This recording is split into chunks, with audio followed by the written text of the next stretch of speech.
Credit કાર્ડનું કામ કરતા જૂનાગઢના શખ્સે મહિલા વેપારી સહિત 9 લોકોને ક્રેડિટ કાર્ડ બંધ કરાવવા અને લિમિટ વધારવાના બહાને શખ્સે મોબાઈલમાંથી પાસવર્ડ મેળવી 3,65,000ની છેતરપિંડી કરી હતી। આ મામલે પોલીસ ફરિયાદ નોંધાઈ હતી। પોલીસે તાત્કાલિક અસરથી છેતરપિંડી આચરનાર એક શખ્સની અટકાયત કરી હતી, જ્યારે બીજા આરોપીની શોધખોળ હાથ ધરી છે। મળતી વિગતો મુજબ જેતપુરના કણકિયા પ્લોટમાં ગોકુલ ઇલેક્ટ્રિક નામની દુકાન ચલાવતા અને કેનાલ કાંઠે રહેતા ચંદ્રિકાબેન નટવરલાલ ભગવાનજીભાઈ માલવિયા, જેઓની ઉંમર વર્ષ 52 છે, એમણે નોંધાવેલી ફરિયાદમાં જણાવ્યું હતું કે પતિ નટવરલાલ સાથે બેંક ઓફ બરોડા જેતપુર શાખામાં જોઈન્ટ સેવિંગ બેંક એકાઉન્ટ હોય છે અને તેમની પાસે બેંક ઓફ બરોડાનું ક્રેડિટ કાર્ડ હોય છે, જેનો પોતે ઉપયોગ કરતા ન હોય। 4 મહિના પહેલા બેંકમાં ગયેલા અને બેંકમાં ક્રેડિટ કાર્ડનું કામ કરતા જૂનાગઢના પ્રદીપભાઈ ભીખુભાઈ વાળાને મળ્યા હતા અને ક્રેડિટ કાર્ડ બંધ કરાવવાની વાત કરી હતી। ત્યારે પ્રદીપભાઈએ ચંદ્રિકાબેનનો મોબાઈલ ફોન લઈ લીધો હતો અને તેમાં પ્રોસેસ કરી થોડીવાર પછી તમારું ક્રેડિટ કાર્ડ થોડા દિવસમાં બંધ થઈ જશે તેમ કહી મોબાઈલ પાછો આપી દીધો હતો। થોડા દિવસ થતા ક્રેડિટ કાર્ડ બંધ થઈ ગયો ન હતો અને તેથી પ્રદીપભાઈને ફોન કર્યો ત્યારે તે દુકાને આવ્યા અને ફરીથી ચંદ્રિકાબેનનો મોબાઈલ ફોન માંગી પ્રોસેસ કરી થોડા દિવસમાં ક્રેડિટ કાર્ડ બંધ થઈ જશે તેમ વાત કરીને જતો રહ્યો હતો।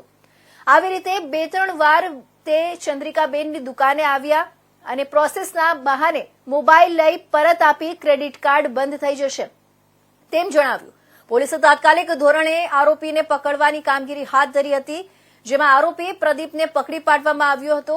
પોલીસ પૂછપરછ દરમિયાન જાણવા મળ્યું હતું કે આરોપી છેલ્લા 2 વર્ષથી જેતપુર શહેરમાં આવેલા બેંક ઓફ બરોડાની શાખામાં નોકરી કરતો હતો અને 4 મહિના પહેલા બેંકમાં કોઈ ગ્રાહકે ફરિયાદ કરતા બેંક દ્વારા આરોપીને ટર્મિનેટ કરી દેવામાં આવ્યો છે। જેતપુરમાં જે બેંક ઓફ બરોડાનો જે કર્મચારી છે પ્રદીપ ભીખુભાઈ વાળા, જે આ ગુનામાં આરોપી છે, તેમણે ગ્રાહકોને ફોન કરી અથવા તેમની પાસે જઈ અને તેમની ક્રેડિટ કાર્ડમાં લિમિટ વધારવા માટે અથવા તો ક્રેડિટ કાર્ડ બંધ કરવું હોય તેના માટે એમને રૂબરૂ બોલાવેલ।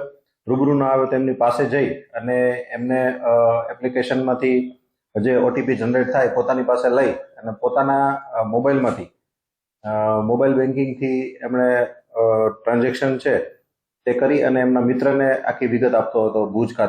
ભુજ ખાતેના મિત્રનું નામ હતું રવિ માનસિંહભાઈ વાળા, જે આ ગુનામાં સહ આરોપી છે। તેના એકાઉન્ટમાં ટ્રાન્ઝેક્શન થતા તે કેશ વિડ્રો કરી અને બંને જણા એમાંથી ભાગ પાડતા હતા। એટલે આ આધારે આ રીતે ગુનો આચરી અને અન્ય પણ ઘણા સાથે એમણે છેતરપિંડી કરેલ છે, તે હજી તપાસમાં ખુલશે।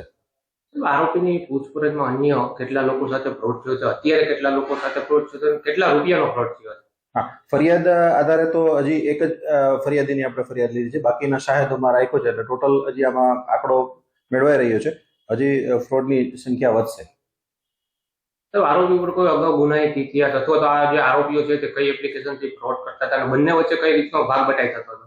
ના, મોબાઈલ એપ્લિકેશન તો ઓનલાઈન બેન્કિંગ માટેની જ હતી, પણ ખરેખર તો જે ગ્રાહકો પોતે ઓટીપી આપી દેતા હતા એને લીધે જ ગ્રાહકો એમને એમ કે ભાઈ આપ પોતે જ આના કર્મચારી છે એટલે એમના ઉપર ભરોસો રાખી અને એમને ઓટીપી આપી દેતા હતા। એના આધારે જે એના જ મોબાઈલ બેન્કિંગમાંથી એપ્લિકેશનમાંથી ઓટીપી જનરેટ થાય એટલે ઓટીપી નાખી અને ટ્રાન્ઝેક્શન કરતો હતો।